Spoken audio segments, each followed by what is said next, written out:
Oke ya, halo semuanya dan selamat datang kembali di Tanya Seputar Hukum ya. Untuk pertanyaan kali ini yang akan kita bahas yaitu sebuah pertanyaan yang menarik, yaitu mau nanya kalau kita megang sertifikat rumah ya sebagai jaminan hutang, ketika tidak bisa membayar utang tersebut, apakah kita sebagai pemegang sertifikat tersebut bisa menjual tanah tersebut ya, karena sertifikat sudah dijaminkan ke Anda. Hmm, Oke. Eh, jadi seseorang yang memegang sertifikat sebagai jaminan itu tidak akan bisa menjual tanah tersebut ya. Yang hanya bisa menjual tanah tersebut ya orang yang namanya tertera di dalam sertifikat tanah tersebut. Oke, seperti itu. Bahkan orang yang tertera pun kalau mau jual itu harus ada tanda tangan lawan kawinnya atau istrinya atau suaminya, seperti itu. Bahkan bisa perlu tanda tangan ahli warisnya, seperti itu, ketika terjadi yang namanya jual beli. Apalagi kalau dijadikan jaminan atas hutang, apalagi itu di pihak yang memberikan hutang hanya perorangan, seperti itu, atau rentenir, seperti itu, biasanya megang sertifikat sebagai jaminan utang. Jadi ya percuma saja walaupun megang sertifikatnya ya, orang tersebut tidak akan bisa menjual tanah tersebut, cuma bisa megang sertifikatnya saja. Ketika sertifikatnya dipegang kan berarti tidak bisa dialihkan tanah tersebut, jadi posisinya lebih sulit, mungkin akan dijual juga nggak bisa, dialihkan nggak bisa, disewa menyewa juga sulit karena sertifikatnya dipegang oleh pemberi hutang, intinya seperti itu. Tapi kok bisa di bank itu ya, di bank kok bisa yang namanya sertifikat itu bisa dilelang.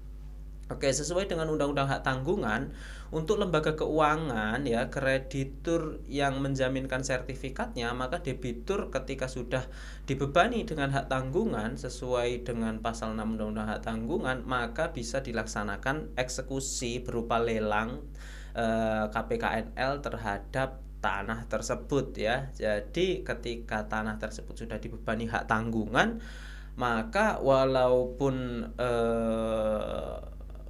namanya bukan orang lain, walaupun tanpa seizinnya pihak yang tertera namanya, tapi karena sudah dibebani dengan hak tanggungan, maka tanah tersebut atau sertifikat tersebut bisa dilakukan penjualan atau pelelangan untuk melunasi kredit yang sudah diajukan, seperti itu ya, berbeda.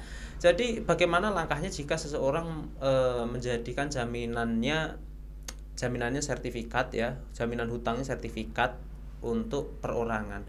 Kalau posisinya perorangan ya, bukan lembaga keuangan ya yang tidak memiliki izin, misalnya hanya perorangan biasa ya memberikan hutang dengan jaminan sertifikat, itu saya sarankan itu agak ribet, nanti masalahnya juga akan melebar karena posisi debitur juga akan sulit ya, tidak seimbang, karena walaupun pegang sertifikat kan tidak bisa menjual tanah tersebut ya. Jadi lebih baik bikin perjanjian perikatan jual beli secara lunas bisa, jadi nanti ketika misalnya tidak mampu untuk membayar, nanti bisa mengalihkan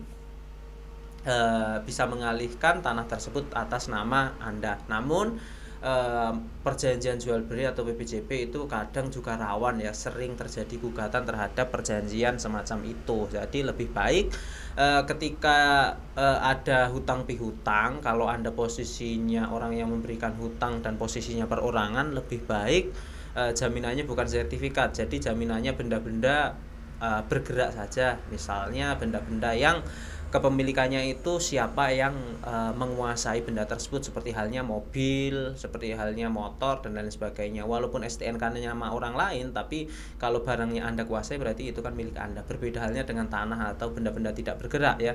Walaupun sertifikatnya Anda kuasai, tapi tanah tersebut kan tetap milik orang yang namanya tertera di sertifikat tersebut. Seperti itu. Saya pikir itu cukup ya, seperti biasa, semoga bermanfaat dan terima kasih. Assalamualaikum warahmatullahi wabarakatuh.